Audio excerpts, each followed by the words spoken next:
Friends, Guillain బారే syndrome గురించి న్యూస్లోని రెగ్యులర్గా మీరు చూస్తూనే ఉండొచ్చు. ఈ కండిషన్ చూసి మనం భయపడాలా అక్కర్లేదా? ఖచ్చితంగా జాగ్రత్త పడవలసిన అవసరం ఉన్నది. ఎందుకు అనంటే ఈ సిమ్టమ్స్ ఒకసారి వచ్చిన తర్వాత ట్రీట్మెంట్ వెంటనే మొదలు పెట్టకపోతే అప్పుడప్పుడు ప్రమాదకరంగా మారిపోతున్నాయి.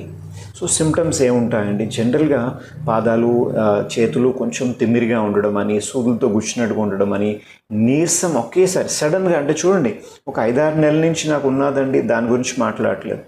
సడన్గా వీక్నెస్ స్టార్ట్ అయిపోయింది, సడన్గా కాళ్ళలో బలం తగ్గిపోతున్నది, చెయ్యి లిఫ్ట్ చేయడానికి కూడా ఓపిక సరిపోవట్లేదు.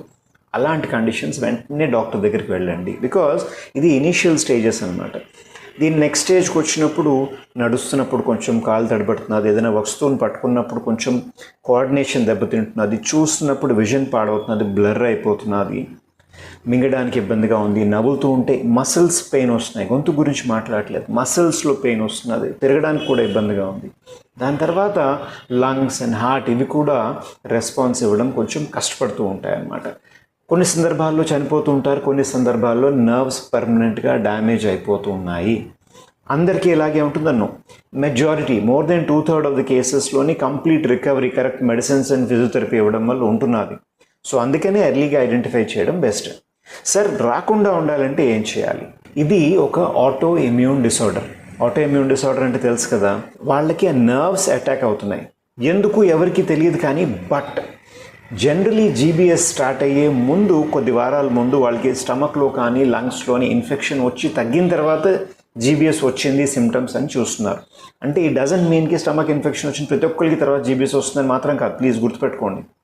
బట్ జీబీఎస్ సిమ్టమ్స్ వచ్చే ముందు వాళ్ళకి ఇన్ఫెక్షన్ వచ్చున్నది. సో ఆ స్టమక్ ఇన్ఫెక్షన్స్ నుంచి కాపాడుకోవడం చాలా ఎక్కువ ఇంపార్టెంట్. ఎస్పెషలీ క్యాంపైలోబాక్టర్ జెజుని అనే ఒక బ్యాక్టీరియా ఉంది, అది వచ్చిన తర్వాత ఈ జీబీఎస్ సిమ్టమ్స్ వచ్చే ఛాన్సెస్ కొంచెం ఎక్కువగా ఉన్నాయని అబ్జర్వ్ చేస్తున్నారు. సో ఇది ఎలా స్ప్రెడ్ అవుతుంది? Contaminated water and food. So అందుకని బయటన వీలైనంత వరకు తినడం అవాయిడ్ చేయండి. ఫ్రూట్స్ అండ్ వెజిటబుల్స్ ఏమైనా బయట నుంచి తీసుకుంటున్నారంటే బాగా వాష్ చేసి తీసుకోండి.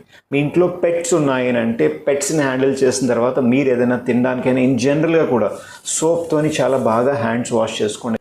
బికాస్ పెట్ యొక్క మోషన్లో కూడా వాటి బాడీ పైన క్యాంపైలోబాక్టర్ జెజుని బ్యాక్టీరియా ఉంటున్నాయి అని అబ్జర్వ్ చేయడం జరిగింది. It is better to be safe. So ఈ జీబీఎస్ అనేది ఒక వ్యక్తి నుంచి ఇంకో వ్యక్తికి స్ప్రెడ్ అవుతుందా? అవ్వదు. జాగ్రత్త పడండి. ఏమైనా డౌట్ ఉంటే కింద కమెంట్ చేయండి.